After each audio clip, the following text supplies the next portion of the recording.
तो चलिए दोस्तों, आप सभी को ब्रिस्टल क्लास में बहुत बहुत स्वागत है। और दोस्तों, बिना माइक का पढ़ा रहा हूं तो मेरी आवाज आप तक सही तरीके से नहीं पहुंच पाएगा। लेकिन चलिए क्लास को स्टार्ट करते हैं और मध्यकालीन इतिहास से पढ़ाना शुरू करें हैं। एकदम समझा कर बताएंगे, कहानी जैसा बताएंगे, आपको समझ में आ जाएगा। तो चलिए, सबसे पहले जो टॉपिक है ये है भारत पर अरबों का आक्रमण। दोस्तों, यहाँ पे लिखे हैं भारत पर अरबों का आक्रमण। तो इस बात को समझना पड़ेगा कि आखिर ऐसी कौन सी घटना घटी थी जिसके कारण भारत पर अरबों ने आक्रमण किया था। इसके पीछे का बहुत बड़ा वजह है, इसके वजह को बताएंगे। तो चलिए यहां पे देखते रहिए। सबसे पहले यहां पे लिखे हैं भारत पर पहला सफल मुस्लिम आक्रमण कासिम ने किया था, और इसके बारे में थोड़ा समझ लेते हैं। उसके बाद भारत पर अरबों का जो आक्रमण हुआ था उसका तत्कालीन कारण क्या था जिसके कारण अरबों का आक्रमण भारत पे हुआ था, उसके बारे में समझेंगे। तो यहां पे देखिए, सबसे पहले कासिम का पूरा नाम, कभी कभी पेपर में दे देता है कि कासिम का पूरा नाम क्या था।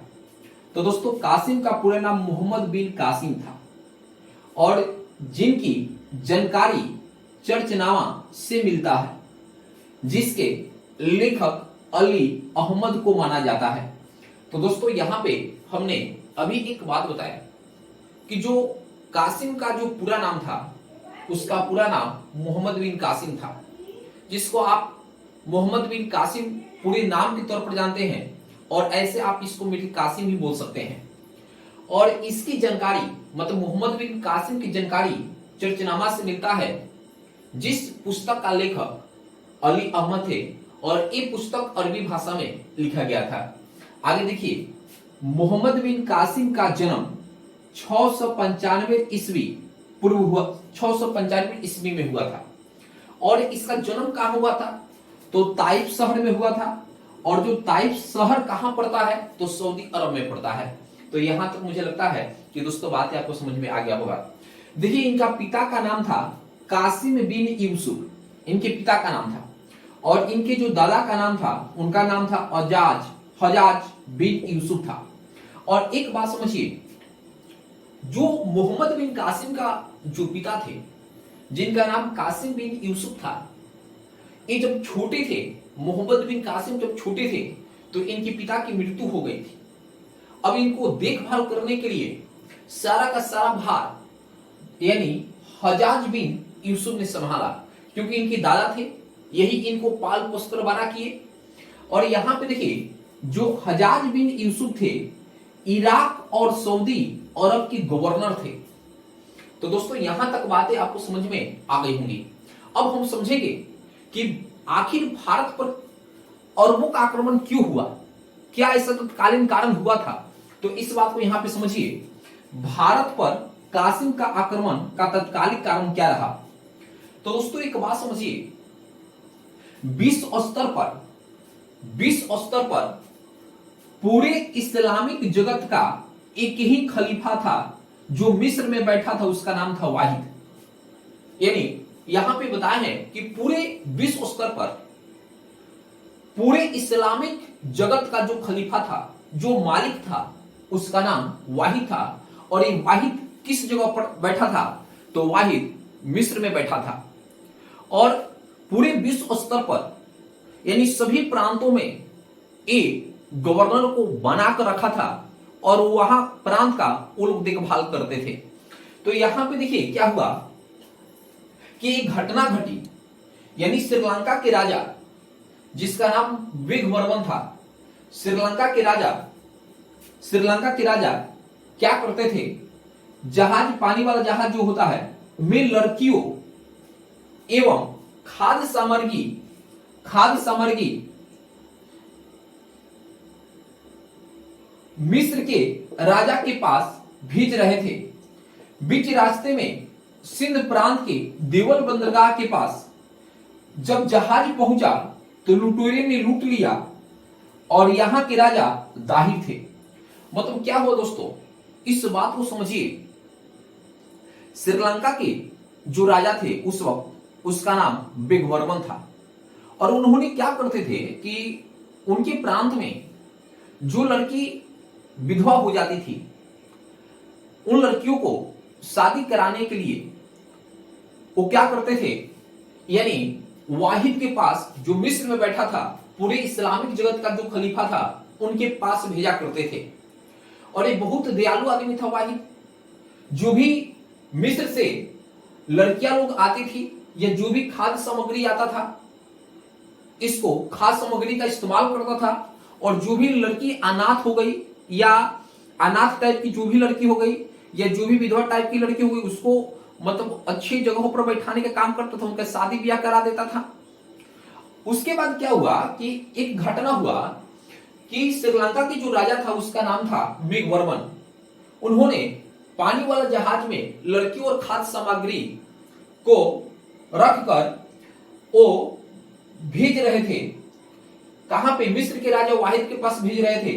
बीच रास्ते में क्या हुआ, सिंध प्रांत के देवल बंदरगाह के पास जब जहाज पहुंचा तो लुटेरे ने लूट लिया। और यहाँ पे जो सिंध प्रांत के जो राजा थे उनका नाम राजा दाहिर था। अब यहाँ तो राजा ये थे दाहिर, और यहीं पर इनके लुटेरे ने इस जहाज को लूट लिया। और जब ये बात पता चला वाहिद को, चूंकि वाहिद के पास नाव जा रहा था, जब वाहिद को ये बात को पता चला तो वाहिद को बहुत तकलीफ हुआ कि हमारे पास वो सब लड़की आती थी जो अनाथ थी, जो विधवा थी, जिसका कोई सहारा नहीं था, उसको यहां पे लूट लिया गया है। तो वाहिद ने सीधे पत्र लिखा श्रीलंका के राजा बिगवर्मन को कि तुम क्या कर रहे हो, तुम क्या कर रहे हो कि जो चीज तुमने भेजे हो मेरे पास उसको बीच रास्ते में ही उस बीच रास्ते में ही देवल बंदरगाह के पास उसे लूट लिया गया है। और वहां का राजा दाहिर थे, वो क्या कर रहे हैं कि यहाँ पे जहाज लूटा गया। अब देखिए वाहिद ने तो इनके पास पत्र लिख दिया, श्रीलंका के राजा बिगवर्मन के पास तो पत्र लिख दिया। बिगवर्मन ने क्या किया कि उन्होंने दाहिर के पास पत्र लिखा और उन्हें से पूछा कि आप पता करिए कि आपके प्रांत में मेरा जब जहाज पहुंचा तो वहां के कुछ लुटेरे ने लूट लिया, ये अच्छा नहीं है। और जब इनको ये पत्र मिलता है तो दाहिर ने सीधे नकार दिया, बोला कि हमें इससे कोई लेना देना नहीं है कि जहाज कहां पे लूटा गया, इससे मेरा कोई संबंध नहीं है। जबकि मेन बात यही था कि जो लुटेरा इस जहाज को लूटे थे वो इन्हीं का आदमी था। अब जब ये बात श्रीलंका के राजा को पता चला कि अरे तो नकार दे रहे हैं, तो इनको बहुत गुस्सा आया कि तुम उस प्रांत का तुम ही मालिक है, अब वहीं पे जहाज लुटा गया, तू क्या कर रहा है, और ऊपर से तुम मतलब एक आंख दिखा रहे हो कि हम नहीं जानते हैं, ये मेरा कोई काम नहीं है, जबकि तू वहीं का राजा है। तो इन्होंने इस बात को लेकर काफी विवाद हुआ। उसके बाद क्या हुआ कि जो यहां पे जो हजाज यानी इराक और सऊदी अरब की जो हजाज यहां पे बताया, हजाज बिन यूसुफ, इन्होंने क्या किया कि यहां पे सिंध प्रांत के जो राजा थे, राजा दाहिर, इनको मारने के लिए यानी अल हजाज ने 2 अरबी सैनिकों को सिंध पर आक्रमण करने के लिए भेजा था, लेकिन दाहिर के द्वारा उनकी हत्या कर दी गई थी, वो भी 711 ईस्वी में। जब मामला काफी बिगड़ गया तो ऐसा हुआ कि जो अल हजाज थे उन्होंने 2 अरबी सैनिकों को सिंध प्रांत के क्षेत्र पर भेजे कि जाओ राजा दाहिर को हत्या कर आओ, क्योंकि उसी के लुटेरे ने जहाज को लूटा है और वो इनकार भी किया है, इसलिए जाकर उनको हत्या कर आओ। लेकिन जब 2 अरबी यहां पर सैनिक आते हैं तो राजा दाहिर के द्वारा उसकी हत्या कर दी जाती है। अब तो और बवाल हुआ और 711 ईस्वी में इनकी हत्या कर दी जाती है। और उसके बाद क्या हुआ कि 712 ईस्वी में कासिम के द्वारा भारत पर आक्रमण किया गया, क्योंकि गुस्सा 7वें आसमान पर हो गया। और जो हजाज बिन यूसुफ थे, इन्होंने सीधे अपने पोता कासिम को भेजे और 712 ईस्वी में कासिम के द्वारा भारत पर आक्रमण किया गया।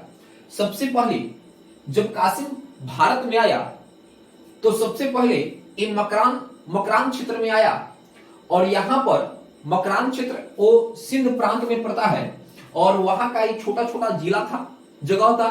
तो यहाँ पे जब मकरान में आया तो मकरान का यहाँ पे राजा था मोहम्मद हारून से मुलाकात हुआ। और जो मोहम्मद हारून था ये राजा दाहिर के खिलाफ था, तो इन्होंने कासिम के साथ समझौता कर लिया, कासिम के साथ कासिम को समर्थन किया। उसके बाद यानी मोहम्मद बिन कासिम ये देवल में पहुंच गया और देवल में जाने के बाद 17 साल से ऊपर आयु के लोगों को 3 दिन तक नरसंहार किया, मतलब मार कर फेंकने लगा। उसके बाद इन्होंने निर्हुन में गया और यहाँ पर भारी संख्या में बौद्ध अनुयायी थे, जबकि यहाँ का बौद्ध अनुयायी थे और जो राजा दाहिर के ये लोग जो वही बौद्ध अनुयायी थे, ये लोग खिलाफ थे। तो इन्होंने क्या किए, इन्होंने इस्लाम धर्म को स्वीकार कर लिए थे। जब यहाँ पे मीर कासिम ने पहुंचा था तो मीर कासिम को ये लोग भी सपोर्ट किए। उसके बाद ये सेहवान में गए और राजा दाहिर का चचेरा भाई वजहरा शासन कर रहा था, इसके डर से वहां से भाग गया। फिर यहाँ पर पहुंचे रावण में। तो दोस्तों जब निरून में गए थे तो यहाँ के लोगों ने, यहाँ पे बौद्ध अनुयायियों ने बताया था कि राजा दाहिर को मारना है तो सबसे पहले जो रावण में शिव मंदिर की जो लिंग है उसको तोड़ेंगे, तभी आप राजा दाहिर को मार सकते हैं। तो इन्होंने जब रावण में पहुंचा तो यहाँ पे शिव मंदिर के मुख्य लिंग को तोड़कर राजा दाहिर को हत्या कर दिया था। और उसके बाद ब्राह्मणवाद में पहुंचा तो दाहिर का लड़का जयसिंह शासन कर रहा था, इसके डर से यह इस्लाम धर्म को कबूल कर लिया। और राजा दाहिर की जो दूसरी पत्नी थी जिसका नाम लारो देवी था, इसकी 2 बेटी थी जिसका नाम सूर्य देवी और परमल देवी था। और कासिम ने क्या किया, मीर कासिम ने क्या किया, इन दोनों को अपहरण किया, उठा लिया और उठाकर आगे इन्होंने मुल्तान पर भी गया और मुल्तान पर जाने के बाद बहुत धन संपत्ति लूटा। और उठाने के बाद मुल्तान के बाद यानी खलीफा जो वाहिद था मिस्र में जो बैठा था, इसको अपने पास बुला लिया, क्योंकि उसी के पास तो जा रहा था, बुला लिया।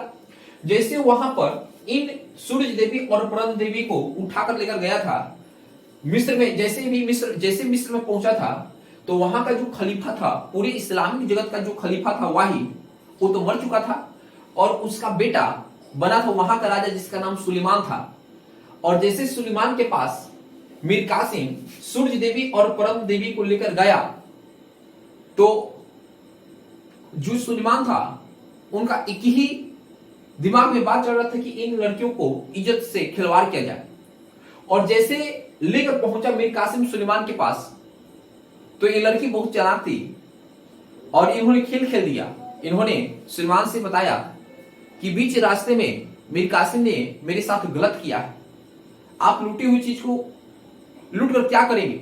ये बात जब सुलेमान सुनता है तो काफी मीर कासिम पर गुस्सा होता है, जबकि मीर कासिम ने ऐसा कुछ नहीं किया था और मीर कासिम को पूरी तरीके से हत्या कर देता है।